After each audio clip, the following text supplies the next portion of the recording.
through fibromyalgia, what don't I know? So if you're new to fibromyalgia and say you've just been diagnosed, I'll go through a few things with you guys that if you're new then you might not know. So I guess this is more for you really. The first thing that you probably don't know is that over the time your fibromyalgia probably will get worse. In the doctor's eyes, in the scientific sort of way, we don't, because our bodily tissues and things don't deteriorate, so they don't consider us to get worse. But our muscles and our bones, I suppose depression, anxiety, things like that, we do get worse. I remember when, I've been diagnosed now for about 4 years, and I remember when I was first diagnosed, I remember saying that I did have good days and bad days. Now I don't. I generally have more bad days and not so very many good days. So in that aspect, you will get worse. So the more time you spend in bed, your anxiety will go up. You won't want to go out so much, and obviously the more time you're spending in bed, the more lame your muscles are getting because they're not being used as much. So in that sense, your fibro will get worse. Pain, I mean, there's so many things that are sort of revolved around fibromyalgia. My brain fog there kicking in. Like IBS, so IBS can develop into an IBD, mine did, and that was a side effect from pills. Naproxen was mine. So things can deteriorate for you. Sometimes it can be pretty rapidly, and sometimes it can take a few years. But as long as you've got a good support group around you, it doesn't matter. Every day is different, as you know. And like I say, so long as you do have a good support group, you can overcome anything. So yeah, the first thing you should know is that over time you will get worse. A lot of people do end up bedridden, having scooters, having other aids around the house to help them in and out of the baths. A lot of people don't cook anymore. So yeah, things like that. It does really start to affect your life. It does take over your life. Again, the support groups on Facebook and support around the house is so important. You must establish a really good support group around you. Secondly, oh God, I've forgotten, but it will come back to me in a minute. So what's the first thing? Was your body deteriorating? The other things I don't get told. So something else you probably don't get told is all the other conditions that sort of interact or whatever with fibromyalgia. Things like IBS, insomnia, anxiety. That doesn't all, not all these symptoms come with fibro, but the majority of them do. You might not find that you get them now. They might develop later on. I don't know why we seem to get all these extra conditions, but we do. Maybe it's an intolerance to things. I don't know. Yeah, strange one. I'm not quite sure, but yeah, we do seem to get them all. Yeah, so IBS is pretty much a given anyway, but insomnia, anxiety, what else do we get? Headaches. I didn't really suffer so much with headaches before, but I do now. Dizziness, RLS, restless leg syndrome. Sorry, I didn't mean to abbreviate. Raynaud's with your hands. Sciatica. What else? I don't know what I should make notes. That would make more sense. I'm just a fly-by-night girl, that's me. Yeah, and well, if you're on our site, you can go onto the files section, and we've got lists and lists of different things that revolve around fibro. So you're more than welcome to click on those files.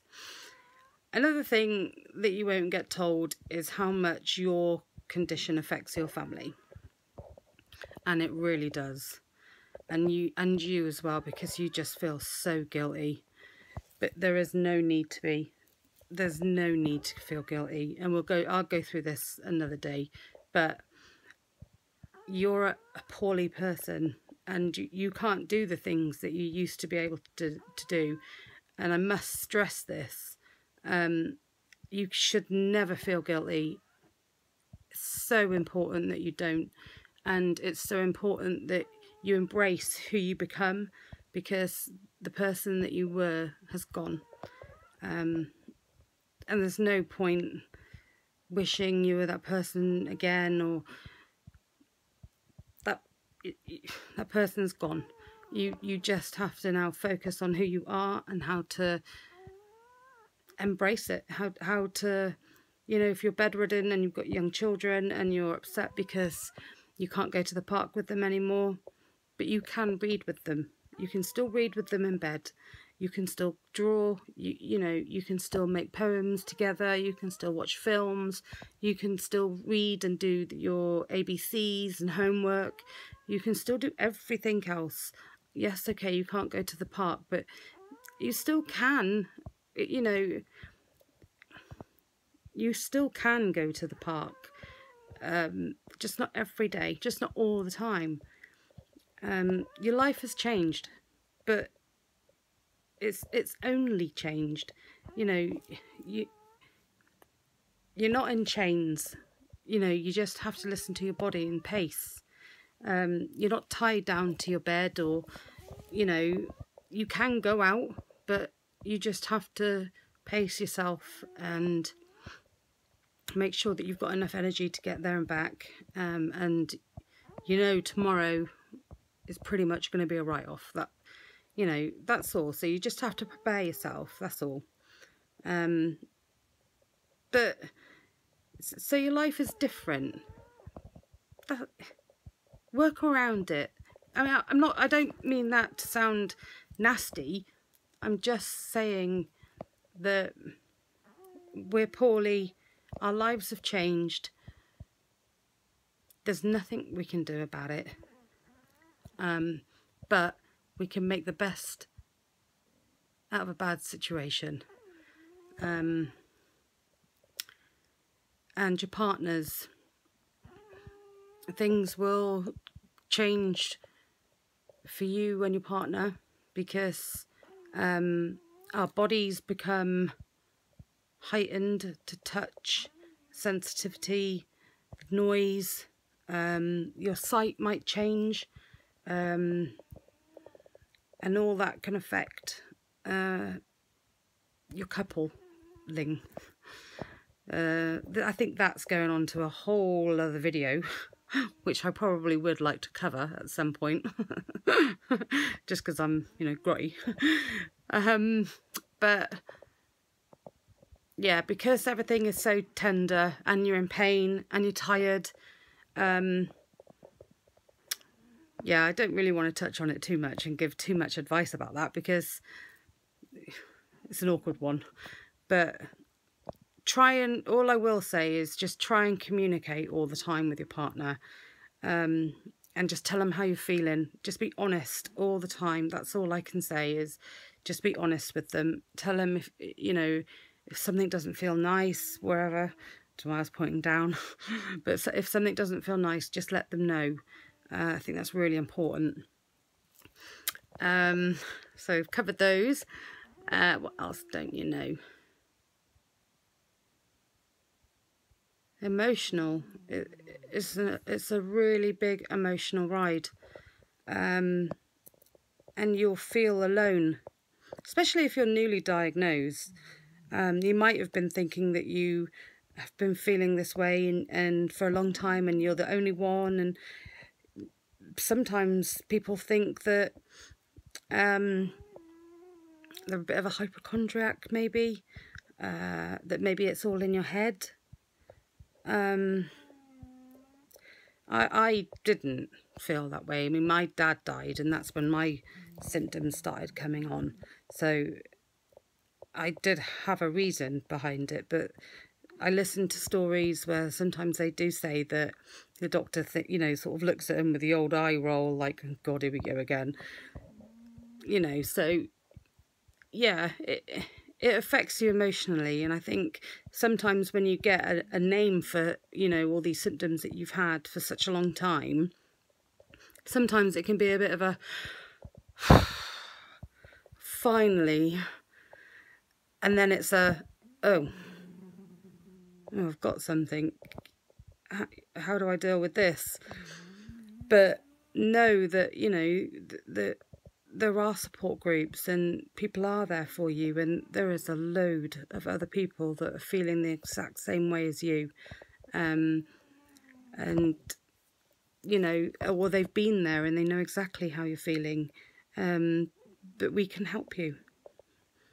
You know, I am the classic one at not saying the right thing at the right time. No, saying the wrong thing at the right time. You see what I mean?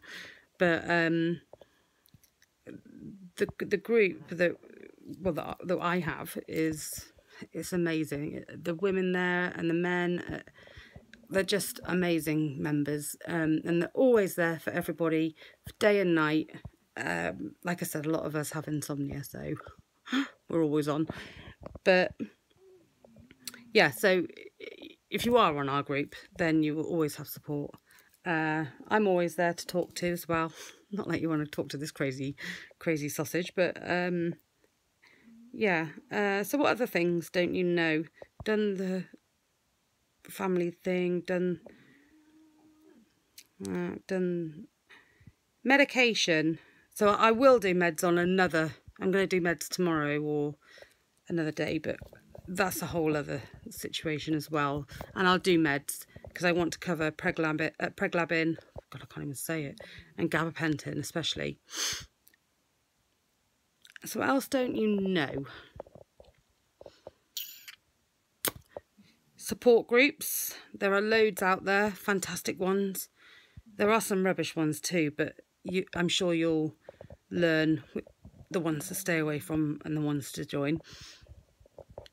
Other things that you don't know when you're first diagnosed, or I think that's probably about it, although I've probably forgotten a million things, but if I do, I'll write them in the comments. But thank you ever so much for watching. I really appreciate it, and thank you for my 3 subscribers. Yeah, so I'm gonna go, but thank you ever so much for watching. I really appreciate it, and I'll put details of our group down for you if you do want to join. Have a good evening. Take care. Bye.